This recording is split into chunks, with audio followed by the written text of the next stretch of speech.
سیوم ایون پرزیدنت جمهوری تاجیکستان پیشوای ملت محترم امامعلی رحمان و رئیس مجلس ملی مجلس عالی جمهوری تاجیکستان رئیس شهر دوشنبه محترم رستم امامعلی با کارهای ساختمان در ورزشگاه ملی تاجیکستان در شهر دوشنبه شناس شدند.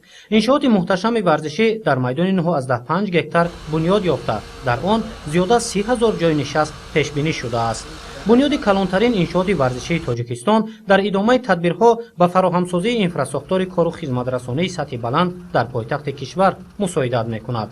یادآور میشویم که 15 مارس سال 2019 پرزیدنت کشور محترم امامعلی رحمان با رئیس شهر دوشنبه محترم رستم امامعلی به ساختمان ورزشگاه در پایتخت آغاز رسمی بخشیده با لایحه بنیاد ورزشگاه محتشم شناس شده بودند. حالا در ورزشگاه ملی تاجیکستان تخت و هموارکنی، نصب کنسترکسیاهای آهنی، کشیدن ناقلهای برق و اینترنت، خط آب و کاریزی، گرمایدهی، دستگاه‌های هواتازه‌کنی، آرایش درون بیناها، سفالت‌پوشکنی و دیگر کارها جریان دارد. در دایره معرفی لایحه انشاءات و مصالح ساختمانی استفاده شونده، پیشوای ملت محترم امامعلی رحمان کارگران و متخصصان را برای باصفت و موافق به طلبات استانداردی با در نظر داشت عنصرهای ملی به اجرا رسانیدن کارهای ساختمانی وظیفه دار نمودند. در ورزشگاه 45 حجره کاری و مجلسگاه، 36 تماشاگاه سطح بلند برای مخلصان VIP، 9 نقطه طبی، 36 آشخانه و آثارخانه فوتبال تاجیک موافق به استانداردهای جهانی ساخته می شود. حالا از جانب 725 نفر متخصص و کارگر همروزه ساختمان از روی لایحه پیش برده می شود. 72 دستگاه ثبت کننده تلویزیونی نصب می گردد که برای ثبت جریان مسابقه ها پیش بینی شده است. روشنی در میدان و جایهای نشست توسط 312 چراغ مخصوص تأمین می گردد. بنیاد انشاءات کلان ورزشی در شهر دوشنبه در ادامه بازی‌های با موفق جوانان تاجیک برای رشد این نمود ورزش در تاجیکستان و منطقه زمینه واقعی می‌گذارد.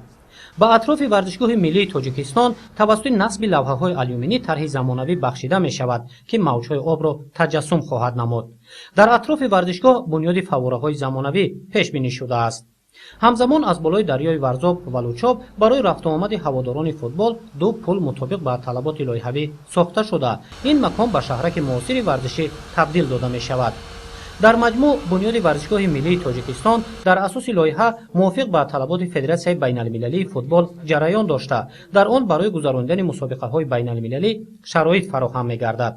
فوتبال محبوب‌ترین نمود ورزش در جهان است. در اساس پیشنهاد پرزیدنت کنفدراسیون فوتبال آسیای مرکزی، پرزیدنت فدراسیون فوتبال تاجیکستان محترم رستم امامعلی و قبول قطعنامه سازمان ملل متحد همسال 25 می در سراسر عالم همچون روز بین‌المللی فوتبال تجلیل کرده می شود.